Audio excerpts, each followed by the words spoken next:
Welcome again, dear students, and Assalamu alaikum. Hope you will be fine and your time will be going good. जैसा कि कुछ students की demand थी कि जो पिछले प्रीवियस ईयर्स पेपर्स जो हैं ऑफ क्लास 8th 9th और 10th 12th जो हैं उनको देखा जाए। तो आज जो हम सबसे पहला जो पेपर देखेंगे दैट्स ऑफ क्लास 8th जो पिछले साल का है, मोस्ट प्रोबेबली टर्म सेकंड है, इंग्लिश का है। तो इसको देखने की कोशिश करेंगे, इससे आपको थोड़ा बहुत आइडिया आ जाएगा और आपकी जो एग्ज़ाम में इससे किसी हद तक मदद हो जाएगी।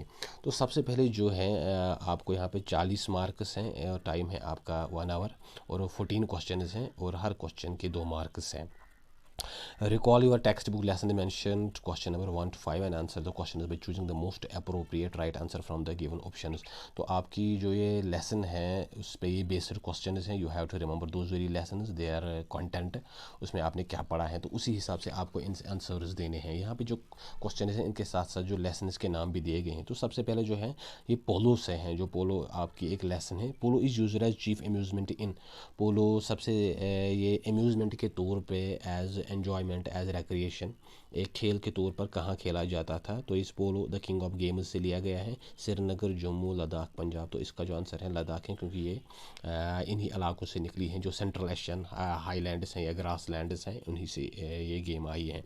Brutus was called the noblest Roman of them all because, Brutus को रोमन में सबसे ज़्यादा नोबलेस्ट क्यों कहा जाता था, सबसे ज़्यादा शरीफ आदमी, सबसे ज़्यादा दयानतदार आदमी क्यों कहा जाता था? इसलिए he was a Roman, he was noble, he was Caesar's enemy, he was only one with honest thoughts for the good of the people. तो इसका जो आंसर है वो ये है, इसलिए कि रोमन्स जो उस वक्त जो बड़े बड़े लीडर्स थे उनमें सबसे ज़्यादा जो जिसके थाट्स, जिसकी सोच अच्छी थी, जो लोगों की भलाई बहबूदी की बात करता था, तो that was this Brutus. That's why he was called the noblest Roman of all. जो रोमन्स थे उस टाइम उनमें सबसे ज़्यादा बेहतरीन आदमी यही था। Which of the following is biodegradable, इनमें से कौन से बायोडिग्रेडेबल हैं जो डिकम्पोज हो जाती हैं with passage of time? Polythene bag है, बनाना पील है, केले का छिलका, both first and second and none of these. तो इसका जो आंसर है ये पॉलीथीन से लिया गया है। ए डिज़ास्टर जो आपकी एक लेसन है जो इंशाल्लाह हम अगले वीडियोस में देखेंगे। तो बनाना पील जो है वो बायोडिग्रेडेबल है, वो ख़त्म हो जाती है, डिकम्पोज हो जाती है। How many wrinkles does the point find on the mother's face, जो माँ है, जो पॉइंट है उसने अपनी माँ के चेहरे पे कितनी रिंकल्स देखी? टोटल उसने वो 4 देखी थी। एक जब उसकी माँ को दूसरे घर में शादी की गई थी और जब उसके पेट में वो बच्चा पल रहा था और जब वो अपने बच्चे को दूध दे रही थी और जब उसके बेटे ने किसी दूसरी औरत के साथ शादी की और वो उसी के साथ चला गया। तो ये 4 wrinkles he find on the mother's face. तो the best way to know points is to, सबसे बेहतरीन क्या है कि आप शायरों को कहाँ पे मिल सकते हैं? तो इसका जो आंसर है ये मीटिंग पॉइंट से लिया गया है, जो एक पोइम है। तो इसका आंसर है रीड देयर पोइम्स, आपको उनकी पोइम्स पढ़नी है, उनकी वर्क्स, उनका लिटरेचर पढ़ना है, उनका जो उन्होंने जो काम किया है वो आपको देखना है।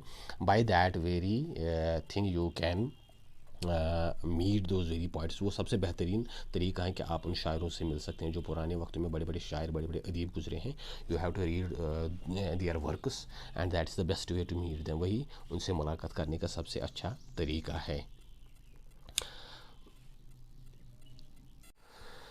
ये कुछ ज़्यादा मुश्किल क्वेश्चन नहीं है, अगर आपने इन लेसन्स को गौर से पढ़ा होगा, ध्यान से पढ़ा होगा, तो आप आसानी इनके जो आंसर्स वो दे सकते हैं।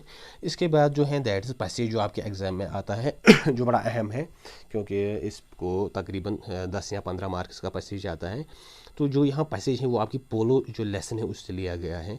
इन India polo was widely played in medieval times as evident from the fact that sultan Qutbuddin Aibak, founder of the slave dynasty and builder of one of and builder of one of the most famous landmarks in Delhi, died of a fatal accident impaled on the ornate horn of his own saddle after a fall on the polo field in Lahore. Under the Mughals, polo was the national sport of India until the end of the 16th century. During that period, the house of Taimur reigned supreme in Delhi. Polo enjoyed the patronage of kings and nobles and was widely played in the provinces of the empire and the courts of Rajput kings। तो यहाँ पे ये पोलो के बारे में detailed दिया गया है कि जो पोलो थी वो जो पोलो थी वो actually Muslim times medieval times में इंडिया में उसका जो शुरुआत हुई थी। Actually this game was brought India by the Turks और द मंगोलाइड तुर्कस जो थे या मंगोल्स थे या अफगानिस थे, उन्होंने अपने साथ लाई। और जो कुतुबुद्दीन ऐबक था जो एक स्लेव डायनास्टी का एक रूलर था, गुलाम सलातीन उनको कहा जाता है, तो उसकी जो डेथ हुई थी वो इसी गेम की वजह से हुई थी। He fell from his horse and had a fatal accident. तो इसके बाद जो मुगल्स थे उन्होंने इसको इंडिया का जो कौमी खेल बना दिया एंड ऑफ 16th सेंचुरी, जब तक यहाँ पे फिर अंग्रेज़ आ गए। तो उस टाइम जब अकबर इंडिया में हुकूमत कर रहा था, तो या दूसरे जो रूलर्स थे, polo enjoy the patronage of kings and nobles. Polo को जो यहाँ के बादशाह थे, वज़ीर थे, उन्होंने इसको बड़ी पैट्रोनेज की, इसको बड़ा प्रमोट किया। तो जो प्रोविंसेस थे इस एम्पायर के, अलग अलग सूबे थे, अलग अलग जो इलाके थे, तो खासकर जो राजपूत किंग्स थे इंडिया में, जो हिंदू थे, हिंदू रूलर्स राजपूत किंग्स, तो उनको भी इस फाइनली इस गेम का एक शौक पैदा हो गया। वो भी ये गेम उनमें भी इसका एक रिवाज हो गया, एक ट्रेंड हो गया। तो इसके बाद जो यहाँ पे क्वेश्चन है, polo was India's national game in the 17th century. तो ये 17th सेंचुरी में था, नहीं यहाँ पे ये है एंड ऑफ 16th सेंचुरी, तो इसको हम फॉल्स कहेंगे। Sultan Qutbuddin Aibak died of an accident while playing polo. तो यहाँ पे ये ठीक है, उसका एक्सीडेंट से ही डेथ हुई थी while playing this polo. Polo was commonly played in India during the this times. तो पोलो को किस टाइम में इंडिया में खेला जाता था? एंशिएंट या मेडिवल? नहीं, मेडिवल टाइम्स में था। Choose the antonym of the supreme. Supreme means जो सबसे आला है, तो इसका जो एंटोनिम है दैट इज़ लोवेस्ट, सबसे निचला। Choose the opposite of widely. Widely means जो आम चीज़ हो, जो दैट इज़ एक्सटेंसिवली, वाइडली जो जनरली, या उस सेंस में। तो इसका जो है रेयरली। रेयरली मीन्स बहुत कम, जो बड़ा कलील हो। तो ये थे इसके कुछ वर्ड्स जिनको हमको यहाँ पे जे टिक करना पड़ा। इसके बाद जो है, you have to read these lines and answer this question. You are the light of reason but you choose to be fire, oh man.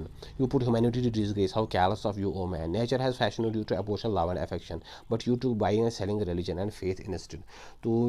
तो ये जो पोइम है, ये स्टार स्पीक टू मैन से ली गई है, उसी से ये लाइन्स हैं।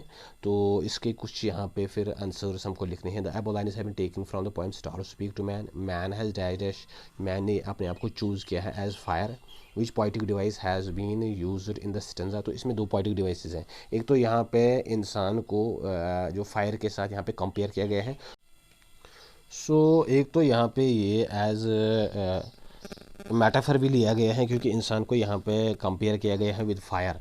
But on the other side it has a personification element. इसमें एक पर्सोनिफिकेशन एलिमेंट भी है, क्योंकि जो यहाँ पे स्टार्स हैं वो ह्यूमन बीइंग को एड्रेस कर रहे हैं। तो यहाँ पे इनमें से दोनों आ सकते हैं। खासकर जो मेटाफर है वो यहाँ पे डेफिनेटली आएगा, और पर्सोनिफिकेशन का भी एक उनसुर इसमें है। इसके बाद है, what is the antonym of word callus. Callus means जालिम, बेरहम। तो इसका जो एंटोनिम है, जिद है, दैट इज़ काइंड। तो इसके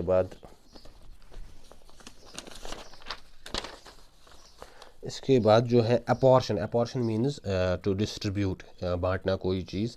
इसके बाद जो है, choose the appropriate forms of the verb. यहाँ पे आपको जो फॉर्म्स ऑफ वर्ब होती हैं, किस टेंस में कौन सा वर्ब आएगा, किस हिसाब से आएगा, और जो 3 फॉर्म्स ऑफ वर्ब होते हैं। My brother cricket every Sunday. तो यहाँ पे ये प्लेज आएगा। My brother pledge cricket every Sunday. मेरा भाई हर संडे को क्रिकेट खेलता है। एस प्ले के साथ इसलिए आएगा क्योंकि इसका जो ब्रदर है वो थर्ड पर्सन सिंगुलर है, जिसके बारे में हम बात कर रहे हैं, और वो सिंगल है। तो इसके साथ यहाँ पे ये एस ऐड किया जाएगा, और ये प्रेजेंट सिंपल का टेंस यहाँ पे आ जाएगा। तो इज़ प्लेइंग भी नहीं आएगा, प्ले भी नहीं आएगा। इसके बाद जो है नरेशन है, डायरेक्ट इनडायरेक्ट, इसको आपको चेंज करना है। तो यहाँ पे है, I am going to school from tomorrow. मैं कल से स्कूल जा रहा हूँ। तो इसको आप ऐसे भी, अगर आपने ये कल, अगर आप एक दिन बाद आप ये किसी को ये बात बोलोगे, तो आप कहोगे ही सैड। आई के बदले ही, एम के बदले वाज।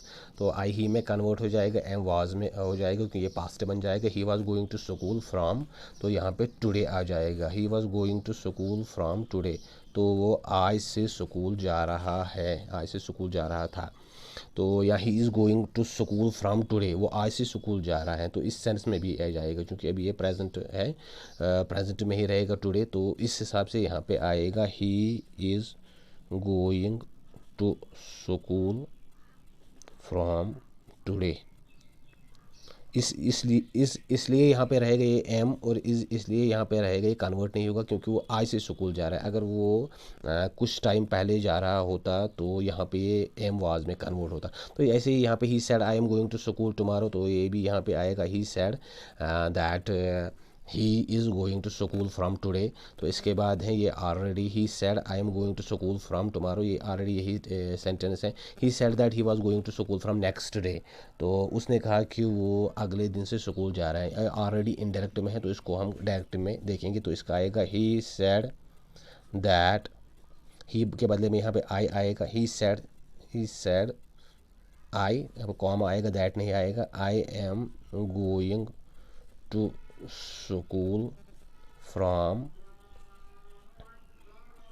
नेक्स्ट डे आने वाले, तो यहाँ पे हम लिखेंगे टुमारो। ऐसे ही आएगा he said he was going to school from tomorrow, उसने कहा कि वो स्कूल जा रहा है अगले दिन से, तो इसका आएगा ही सेड, उसने कहा I am going to school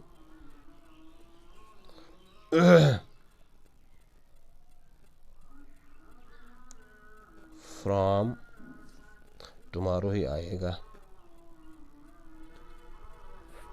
next day से, तो यहाँ पे ये टुमारो ही आएगा, इसमें चेंज नहीं होगा। Going to school from tomorrow, अगले दिन से। तो इस हिसाब से ये इसका बनता है। इसके बाद हैं जो अप्रोप्रिएट मॉडल हैं, जो मॉडल्स हैं, हेल्पिंग वर्ब्स हैं, ऑक्सिलरीज हैं, जो मेन वर्ब की मदद करते हैं सेंटेंस बनाने में, एक अहम रोल अदा करते हैं उसका मीनिंग में, प्रेजेंट, पास्ट, फ्यूचर, उसका टाइम देने में, और उसकी इम्प्लीकेशन में कौन सा मस्ट है, कौन सा ओब्लिगेटरी है, कहाँ पे सजेशन है, कहाँ पे जो पॉसिबिलिटी है, कहाँ पे फिजिबिलिटी है। We digest the traffic rules, that means we should obey, हमको चाहिए कि ट्रैफिक रूल्स को ओबे करें, उनको माने। मे भी नहीं आएगा, कैन भी नहीं आएगा, शुड आएगा। वैसे ही चूज़ अप्रोप्रिएट प्रपोजिशन जो है जो किसी की पोजीशन बनाते हैं with in relation to time, in relation to space, in relation to others. तो शी बिलोंग्स डाइट से वेल्दी फैमिली, तो यहाँ पे तो आएगा, वो एक अमीर घराने से ताल्लुक़ रखता है। इसके बाद जो है last question, choose the appropriate conjunction, जो सेंटेंसेस को जोड़ देते हैं, कंजक्शन, ताकि जो बात समझ आ सके। You should work hard digest you fail, आपको हार्ड वर्क करनी है और यू विल फेल, यहाँ पे ये आर का ये हमें डालना पड़ेगा, इसमें टू और इसमें शुड। सो डियर व्यूअर्स, ये था आपका पिछले साल का एक क्वेश्चन पेपर, आपका जो 8th क्लास इंग्लिश है उसका। तो इससे आपको एक आइडिया आ जाएगा कि आपका एग्ज़ाम जो है, पेपर है, वो किस टाइप का रहेगा। तो ज़्यादा कुछ ये टफ़ नहीं है, अगर आप अपनी लेसन्स और उनके पीछे जो क्वेश्चन हैं, ग्रामर है, वही आप देखोगे तो आपको आपका जो पेपर है इसको में एक आसानी रहेगी। ज़्यादा कुछ वैसा टफ़ नहीं है कि आपको कुछ भी समझ नहीं आया। और आपको एग्ज़ाम पेपर चाहे आपका 8th 9th 10th या 12th 11th का है, तो आपको एग्ज़ाम में पेपर 2-3 बार पढ़ना चाहिए आराम से, तो इससे आसानी होती है आपको फिर आंसर राइटिंग में। Wish you all the best and thank you. और चैनल को शेयर करें, सब्सक्राइब करें, व्यू दें, ताकि जो और नेक्स्ट आने वाली वीडियोज़ हैं वो भी आप तक पहुँच सके। Thank you.